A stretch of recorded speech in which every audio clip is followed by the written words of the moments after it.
Hello everybody, my name is Gary Heidemann, and today we are going to be discussing Sir Alastair Pilkington, who is the inventor of the float glass process. So, little information here, Sir Alastair Pilkington, who is the gentleman that did invent the process. And what I'm going to do is we're going to briefly discuss Sir Alastair Pilkington, and we're also going to briefly discuss what the float process is. Now, everyday life has changed with float glass, from windows to solar panels. That is what has helped us. So, this is Sir Alastair Pilkington. Sir Alastair Pilkington was born in 1920 in Cambridge, UK. He was a World War II veteran, and he was also a POW. So, when he got back from the war, he finished up his degree in mechanical sciences at Trinity College in the UK. Now, his career in glassmaking actually started with the Pilkington brothers. Now, the funny part is, there's no relationship. It was just, they were the Pilkington brothers, but no relations to Sir Alastair. So, in 1970, Sir Alastair was knighted, and that's how he became Sir Alastair. And the reason why he was knighted, because he came up with the float glass process. So, let's talk about the beginning of flat glass.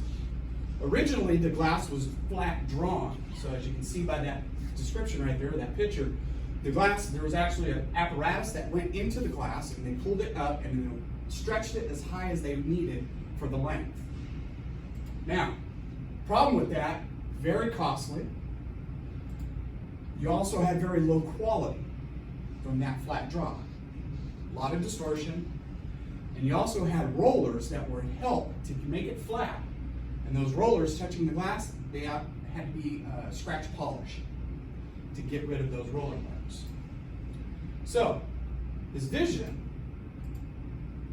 is he wanted a higher quality flat glass. He wanted distortion-free flat glass. And he wanted more applications, automobiles, mirrors, windows. And he wanted no rollers touching the glass. So, the beginning of his invention started off by him seeing a plate floating in his kitchen sink. So he thought, I need to make the glass float. So he started testing different metals, and he came up with tin. Molten tin is what would end up being his final idea.